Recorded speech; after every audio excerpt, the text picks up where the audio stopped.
hätte nicht eine Sekunde an Christians Unschuld zweifeln dürfen. Man kann nie wissen, wie Männer ticken. Ja, aber ich habe nur an mich gedacht. Und genau deshalb sitzt Christian jetzt im Knast. Mann, Nico, ich halte das nicht mehr aus. Ich will keinen Freund, der nur aus Mitleid mit mir zusammen ist. Was willst du jetzt machen? Ich muss das beenden. Wir haben doch noch unser ganzes Leben vor uns. Und jetzt sagst du mir erstmal, was du auf dem Herzen hast, okay?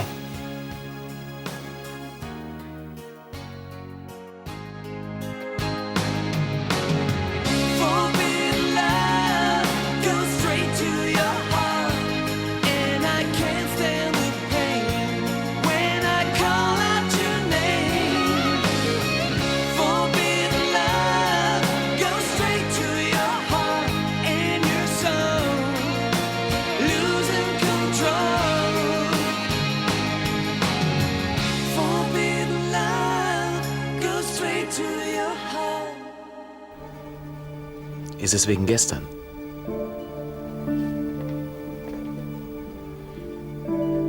Es ist bestimmt nicht so wichtig. Hauptsache, du bist bei mir. Tja, einer von uns beiden muss ja auf dich aufpassen. Ich möchte dich nämlich möglichst schnell wieder gesund und munter sehen. Und deswegen ruhst du dich jetzt am besten ein bisschen aus. Leonard, legst du dich zu mir? Ach, Jana, ich bin im Dienst. Bitte. Um diese Zeit kommt bestimmt keiner rein. Also gut.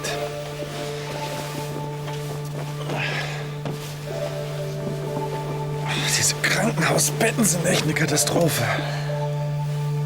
Ich find's toll. Also, was sagst du zu Carlas Vorschlag? Ich finde ihn sehr vernünftig. Ja, tut mir leid, ich sehe das anders. Vielleicht lasst ihr uns besser kurz allein. Ja, wie du meinst.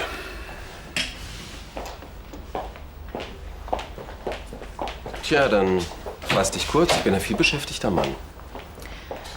Ansgar, wir hatten nie das beste Verhältnis und wahre Liebe wird das jetzt mit Sicherheit auch nicht, aber du machst gerade eine schwere Zeit durch. Da will ich dir einfach helfen. Indem du mir meine Arbeit wegnimmst. Zum Beispiel, bevor du im Stehen einschläfst. Ich bitte dich, Carla. Dieser Versuch ist doch wirklich ein bisschen plump. Du willst meinen Job. Den wolltest du schon immer, aber nicht mit mir, Schwesterchen. Nicht mit mir. Was ist mit Kaution? Hier geht es um versuchten Totschlag. Die lassen sich da auf nichts ein. Und warum sitzt Mirko nicht im Knast? Ich meine, versuchte Vergewaltigung, das ist doch auch nicht ohne. Zum einen, weil er noch im Krankenhaus sitzt und zum anderen, weil es keine Beweise gibt. Bei Christian dagegen... Christian hat nichts gemacht. Das glaube ich ja auch, aber er war zu dieser Zeit dort. Die Fingerabdrücke auf dem Scheinwerfer und dann noch Schumanns Aussage. Dieser verlogene Mistkerl und das alles nur, weil ich nicht mit ihm... Aber Nikos Anzeige bringt doch sicher auch was.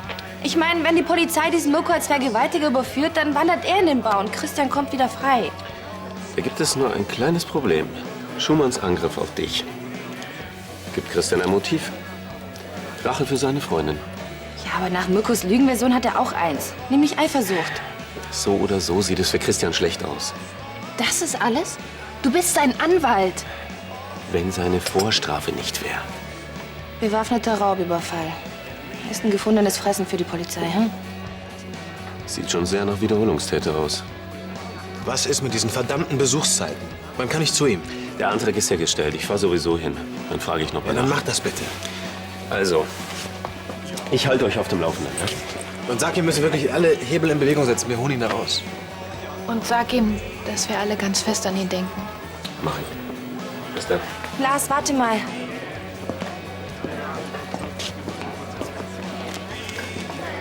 Hier, der ist für Christian. Muss ja Nico nicht wissen. Okay. Bis dann. Wen hab ich denn bitte jemals über den Tisch gezogen? Es ist dir vielleicht nicht gelungen, aber nur aus einem einzigen Grund. Du bist nicht gut genug. Ja, so ist es doch. Und damit kommen wir auch schon zu Punkt 2 deiner fehlenden Kompetenz. Du kannst mich gar nicht ersetzen. Jetzt kommt auch noch Größenwahn dazu. Frag mich doch Vater, warum hat er dich wohl damals degradiert? Hm? Und jetzt entschuldige mich bitte. Herr Brück? Ja, schön, ich wollte Sie auch schon anrufen. Ihr seid euch also nicht einig geworden? Leider nein. Ja, gerne. Wunderbar. Gut, bis später. Ja, so macht man Geschäfte. Worum geht es? Ich habe einen Käufer für Omniremaka gefunden. Du weißt doch ganz genau, dass ich gegen diesen Verkauf bin. Vater, die stecken seit Jahren Unsummen in die Forschung. Die haben noch kein einziges Medikament auf den Markt gebracht. Diese Klitsche wird nie ein Erfolg. Und hier haben wir jemanden, der viel Geld dafür bezahlt. Wie viel? Immerhin genug, um den großen Kredit abzuzahlen. Der ist nächsten Monat fällig. Ja, ich weiß. Vater, dieser Verkauf ist die Chance. Oder hast du eine bessere Idee?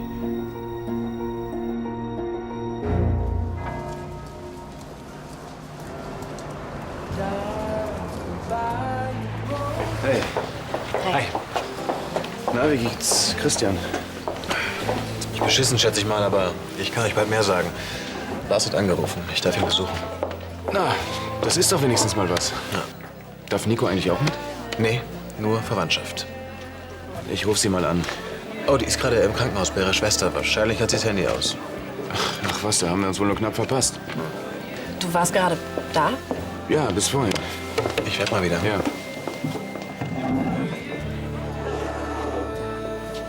Wie geht es Jana denn? Der Zwischenfall gestern war ein ziemlich heftiger Rückschlag für sie. Aber nicht lebensgefährlich, oder? Eine Stunde länger da draußen, bei den Temperaturen und bewusstlos, also Aber sie wird wieder gesund. vermutlich schon. Nur es wird wesentlich länger dauern, als wir alle gehofft hatten. Dann geht also alles weiter wie bisher? Im Grunde ja. Nur müssen wir sie sehr viel mehr schonen. Und das auf unbegrenzte Zeit. Und ich heuchle ihr auch noch Gefühle vor. Das ist so erbärmlich. Hey, du tust das für sie, damit sie wieder gesund wird. Ja, nur langsam werde ich selbst dabei krank. Du hast also gar nicht Schluss gemacht? Er war so lieb zu mir. Es war so wunderschön. Du hast dich also einwickeln lassen. Ich will ihn nicht verlieren. Aber Jana, du quälst dich doch nur. Tut mir leid, wenn ich dir das jetzt so sage, aber ich glaube, eine Trennung ist die einzige Lösung. Ich will ihn lieber ein bisschen als gar nicht. Heute Morgen wolltest du noch kein Mitleid. Aber er empfindet nicht nur Mitleid für mich. Das habe ich inzwischen wieder gemerkt und vielleicht ist Ach er... Jana, jetzt sag mir bitte nicht, vielleicht bilde ich mir das mit Sarah nur ein. Er liebt sie doch wirklich. Und ich liebe Leonard. Ich kann nicht ohne ihn leben.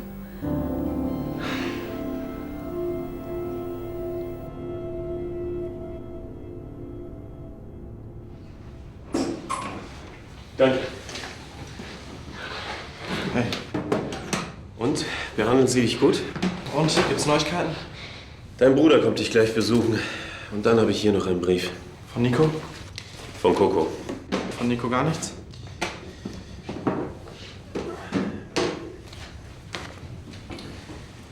Ich soll ihr Grüße ausrichten. Sie wäre liebend gerne hier, aber das ist ja nicht erlaubt. Ja, ich weiß schon. Und sie ist eine wichtige Zeugin. Wobei... Was? Ich habe eben noch mal mit der Staatsanwaltschaft gesprochen. Dort nimmt man Nikos Anzeige gegen Schumann nicht besonders ernst. Wieso das denn nicht? Weil sie ihn erst angezeigt hat, nachdem du verhaftet worden bist. Und das wirkt jetzt wie eine Schutzbehauptung. Warum glauben die diesem Typen eigentlich alles und uns gar nichts mehr? Weil seine Angaben plausibler sind.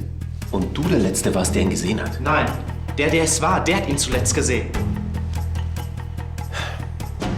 Wenn es einer war.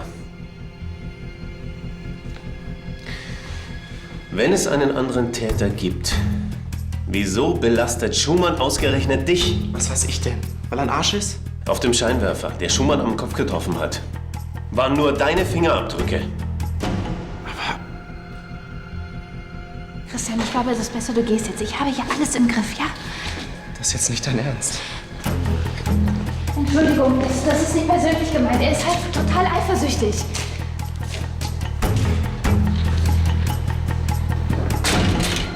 Na klar. Das war, als dieser Typ Nico an den Hintern langen wollte. Ich wollte mir die Drecksau vorknöpfen und Nico hat ihn dann noch verteidigt. Da war ich so sauer, dass ich beim Rausgehen diesen Scheinwerfer umgeworfen habe. Tja, und somit hast du der Staatsanwaltschaft noch mehr Munition geliefert. Wir haben ziemlich viel gegen mich in der Hand. Ich fürchte ja. Holst du mich trotzdem hier raus? Ich werde mein Bestes geben. Lars, ich vertraue dir.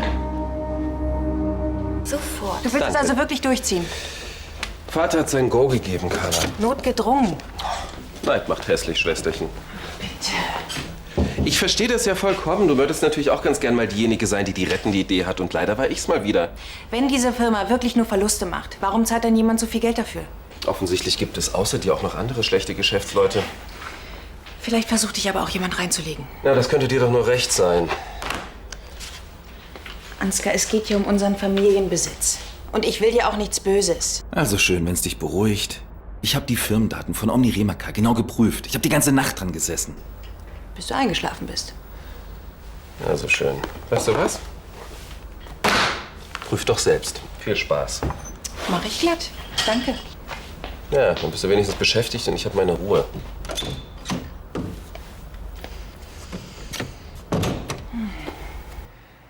Na, wie gefällt's dem Kleinen in Uruguay? Ach, wie schön. Hier wird Hannes übrigens schmerzlich vermisst. Sein Vater ist irgendwie unkonzentriert in letzter Zeit. Oh, warte mal. Ja, das sieht ja interessant aus.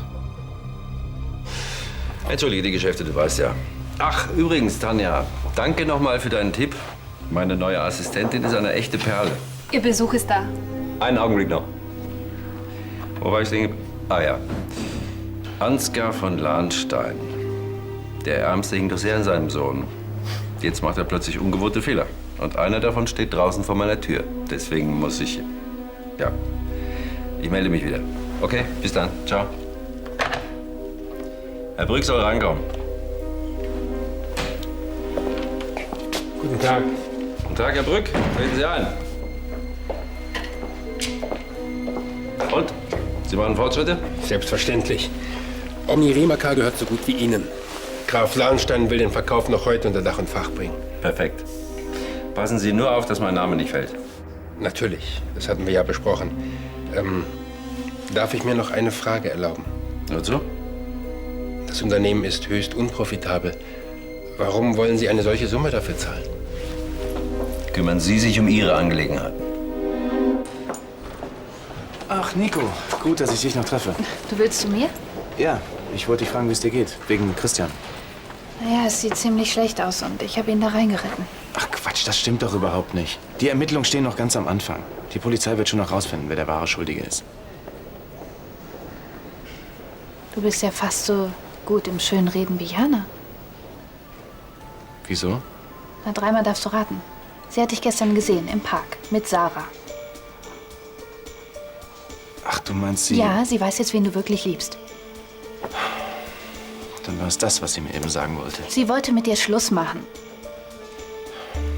Ich muss zu ihr. Jetzt warte mal eine Sekunde. Wieso denn?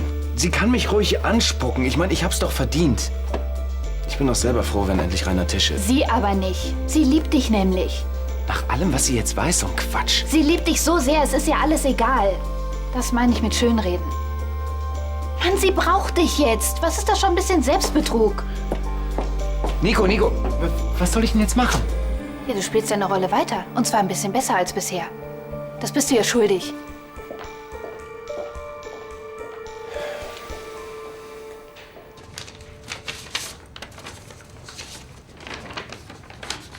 Lieber Christian, das ist jetzt sicher ein schwacher Trost, aber wir denken alle sehr viel an dich.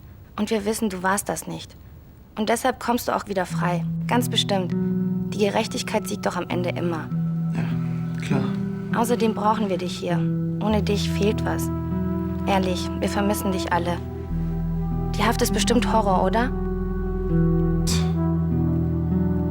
Aber weißt du was?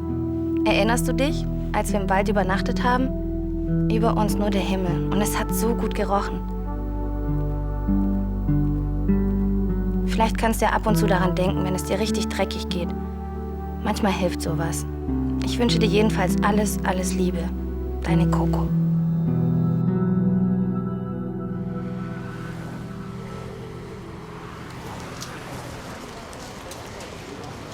Ja, das wäre dann erstmal alles. Ja, bitte. Sie wollen also in die Biotechnologie einsteigen? Naja, um genau zu sein, es geht uns in erster Linie um die Immobilie. Wir besitzen bereits das Nachbargrundstück. Und verstehe. Daher das geringe Interesse an den Bilanzen. Genau. Für uns nicht relevant. Na schön. Von unserer Seite steht einem Vertragsabschluss nichts im Wege.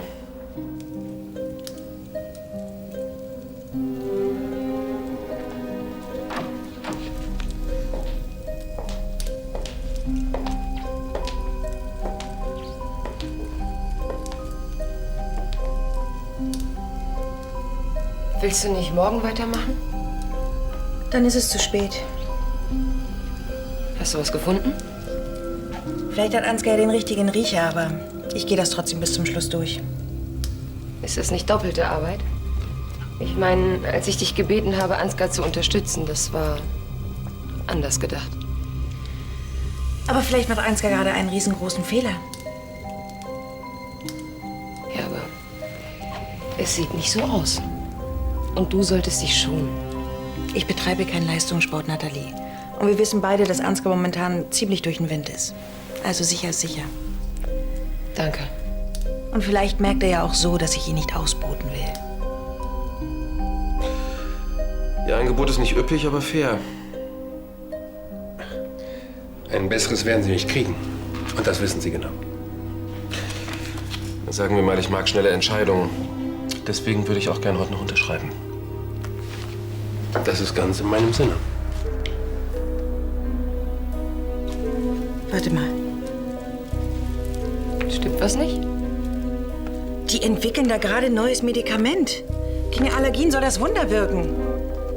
Das wäre ja quasi eine Lizenz zum Gelddrucken. Ja, sie muss nur noch genehmigt werden. Und Ansgar verkauft die Firma gerade. Warum geht denn in der Holding keiner ran? Und jetzt? Carla, bitte, du musst was tun. Hallo? Soll ich später wiederkommen? Ja? Nein, nein, nein, bleib ruhig, komm rein. Ich muss sowieso weitermachen. Was schon? Ja, lässt sich leider nicht ändern. Also, Aber du kommst später noch mal zu mir. sicher. Bis dann. Tschüss. Tschüss. Ich kann auch nur ganz kurz bleiben. Macht nichts. Ich war gestern schon mal da. Ich weiß, du hast mir Blumen gebracht. Ja, ich wollte dir den Frühling ins Zimmer bringen, wenn du schon nicht raus darfst. Ich wäre besser mal drin geblieben. Hätte ich mir einiges erspart. Du kannst von Glück sagen, dass wir dich noch rechtzeitig gefunden haben. Allerdings. Mach sowas bitte nicht nochmal. Dann bringe ich dir lieber jeden Tag frische Blumen vorbei. Danke. Die reichen erstmal. Ja, dann, also ich muss dann auch wieder los. Tschüss.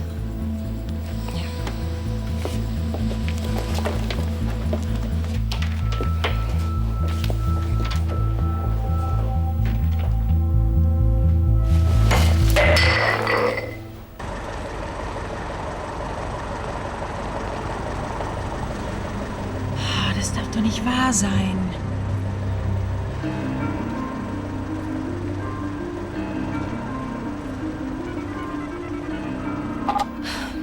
Lahnstein Holding, Olivia Schneider. Wie kann ich Ihnen helfen?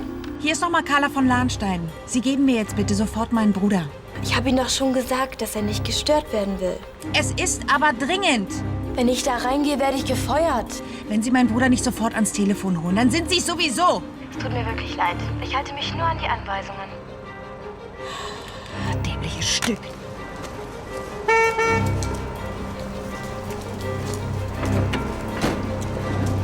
Können Sie sich vielleicht mal ein bisschen beeilen? Ich hab's eilig.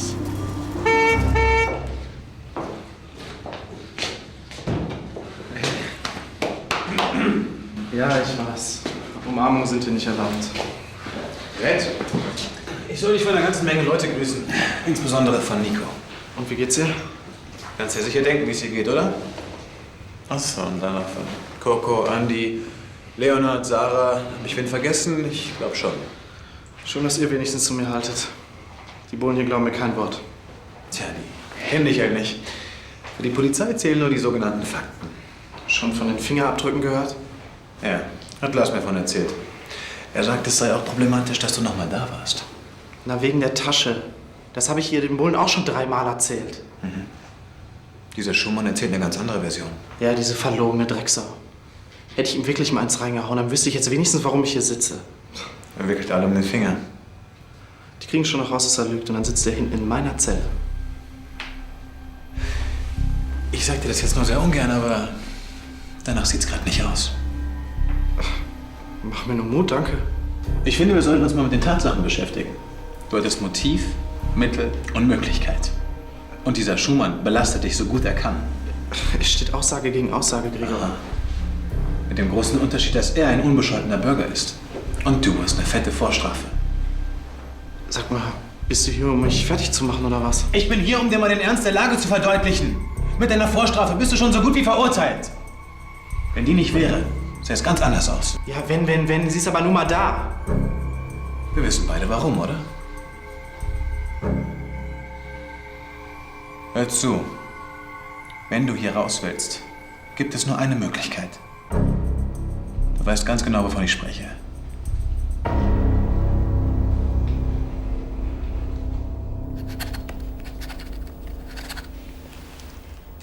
So, jetzt Sie. Mit dem allergrößten Vergnügen. Ansgar, warte. Konnte sie nicht aufhalten. Schon gut, gehen Sie. Und du bitte auch, Carla. Ansgar, du darfst nicht verkaufen. Carla, was soll dieses Theater? Die Firma ist in Wahrheit sehr viel wert. Ach, und das hast du herausgefunden, nachdem ich es übersehen habe? Ja, und der Verkauf wäre ein Riesenfehler. Ich bitte dich, ein Fehler wäre es wahrscheinlich auf dich zu hören, aber ich mache eben keine Fehler.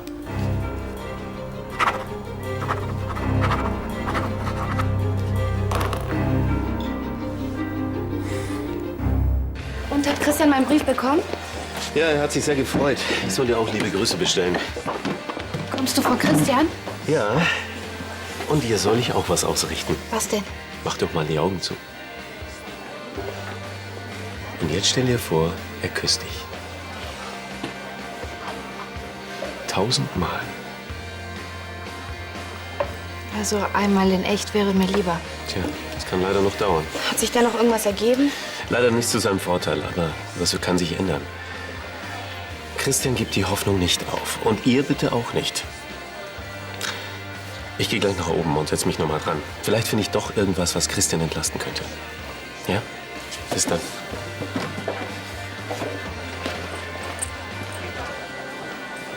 Also irgendwie habe ich das Gefühl, er glaubt selbst nicht dran. Wenn nicht einmal der eigene Anwalt Chancen sieht. Tja, dann hilft nur noch ein Wunder. Vergiss es. Das mache ich nicht. Ich liefere Vater doch nicht ans Messer. Das ist deine einzige Chance. Dann habe ich halt keine. Christian, hör mal zu. Dir drohen hier mindestens 5 Jahre Haft. Das oder Freiheit. Nicht, wenn Vater dafür in den Bau geht. Du hast schon mal gesessen wegen ihm. Das soll sich wohl wiederholen. Scheinbar mein Schicksal. Und was glaubst du, sagt er dazu? Glaubst du, er will das? Er will auf jeden Fall nicht ins Gefängnis, Gregor. Der hat sein Leben schon hinter sich. Du hast es noch vor dir. Er ist krank. Er hält das hier nicht durch. Und überhaupt, es wäre alles umsonst gewesen. War es nicht. Das ist dein größter Trumpf. Wenn die Richter davon erfahren, dann bist du so gut wie raus. Ja. Weil ich unseren eigenen Vater dafür in die Pfanne gehauen hätte. Du bist jung. Du bist verliebt. Denk doch mal an Nico. Du hast dein ganzes Leben noch vor dir. Oder willst du ihr im Knast versauern?